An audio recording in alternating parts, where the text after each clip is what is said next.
You've seen it a million times at the airport, right? There's a little propeller plane sitting on the tarmac, and right next to it is this massive, sleek jetliner.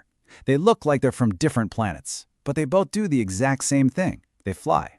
It's pretty amazing when you think about it, and it really makes you wonder, So what's the deal? How can these two wildly different machines both end up soaring through the clouds? Well, the secret isn't on the outside. It's deep inside their engines. It's all about the fundamental way they turn fuel into pure forward motion. And here's the absolute core of it. Think of a piston engine like a drumbeat, a series of distinct, separate, controlled explosions pushing things. A jet engine, though? That's more like one long, continuous roar, a self-sustaining bonfire that just doesn't stop.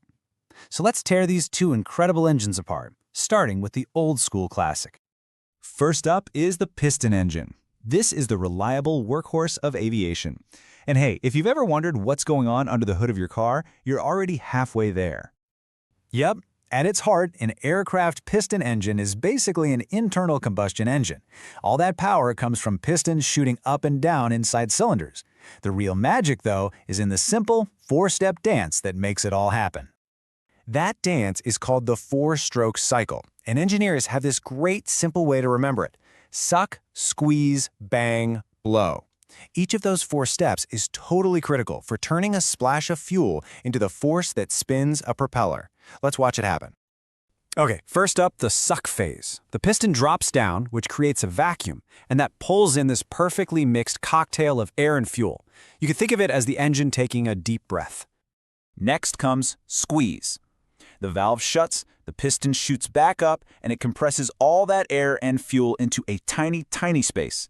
Now, this part is so important because the more you can squeeze that mixture, the bigger the punch you're going to get out of it. You're just packing all that potential energy in there. And now, the main event. Bang! Right at the moment of maximum squeeze, the spark plug fires. But listen, this isn't some chaotic, messy explosion. Oh no, it's a very controlled, super fast burn that expands and shoves the piston down with incredible force. That one single push is what turns the whole engine and gets that propeller spinning. And last, you've got blow. The engine has to exhale, right? So another valve opens, the piston comes up one more time, and it pushes all those used-up burnt gases out. The cylinder is clean, and it's ready to start that whole suck, squeeze, bang, blow cycle all over again, hundreds and hundreds of times a second. Now, I said it was a controlled burn, and you can see exactly what I mean here. On the left, that's what you want, a nice, smooth wave of fire pushing the piston. On the right, that's detonation, what you might know as engine knock. That's a violent, uncontrolled explosion, and it can literally tear an engine apart. So getting that perfect, smooth burn is everything. Okay, so that's the trusty workhorse. Now let's talk about the jet engine. If the piston engine is a workhorse, the jet is a purebred racehorse. It's built for one thing: speed. The absolute genius behind the jet engine was someone asking this very question.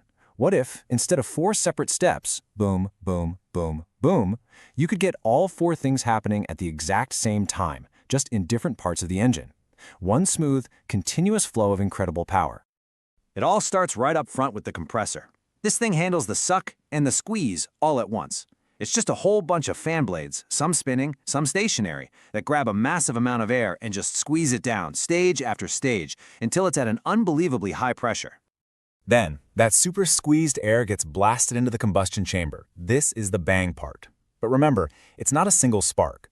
Fuel is constantly being sprayed in and lit, creating what's basically a continuous, contained, high-pressure bonfire raging in the guts of the engine. And here's where it gets really, really smart. The engine powers itself. All that hot gas from the bonfire has to go somewhere. So it screams through the turbine section at the back, spinning those blades like a crazy pinwheel. Well, there's a shaft connecting that turbine all the way back to the compressor at the front. And that's what gives it the power to keep sucking and squeezing the air. It's a perfect, self-sustaining loop.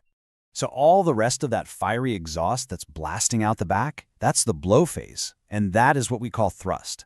The physics are simple. Thrust equals mass times acceleration. A jet engine's whole strategy is to take a little bit of mass, the air, and accelerate it to an absolutely insane speed. And that's what shoves the airplane forward. So, okay, two very different ways to get a plane moving. But Why do we stick props on the slower planes and jets on the really fast ones? Well, it all boils down to one simple, elegant idea. And that idea is called propulsive efficiency. It sounds complicated, but it's not. It's just a measure of how good an engine is at turning its power into actual push. It asks a simple question. To get down the road, is it better to move a whole lot of air kind of slowly or a tiny bit of air really, really fast? And this graph shows us the answer plain as day. Look at that red line for the turboprop. See how efficient it is down at lower speeds? Its sweet spot is around 300 or 400 miles an hour. But then look at the black line for the turbojet. Yeah, it's kind of sluggish down low, but its efficiency just keeps climbing the faster you go. This one picture explains everything. Props own the low and slow, and jets own the high and fast. So, we know a jet engine is incredible at creating forward thrust, but how do you stop? How do you put the brakes on a giant metal tube that weighs hundreds of tons and just landed at almost 200 miles an hour? Well, you actually use that same incredible thrust, just backwards. Check this out. It's so clever. On the left, you see normal forward thrust. The hot gas is shooting straight out the back. But on the right, these giant clamshell doors have popped out. They physically block the exhaust and redirect that powerful jet blast forward. It's like a massive air brake that can slow the plane down in a hurry. Simple, tough, and incredibly effective. All right, so let's just quickly recap the big takeaways. Piston engines work in 4 separate steps: suck, squeeze, bang, blow. Jet engines do all of that at the same time continuously, and because of that, piston-driven propellers are way more efficient when you're going slower, while jets are the undisputed kings of high speed. It all comes down to that one term: propulsive efficiency. You know, when you boil it all down, from the very first piston engine to the most advanced jet, it's all been about one thing: getting better and better at mastering fire. We went from these little contained explosions to a continuous, raging bonfire. It really makes you wonder, what's the next great idea? What's the next leap in harnessing all that power going to look like?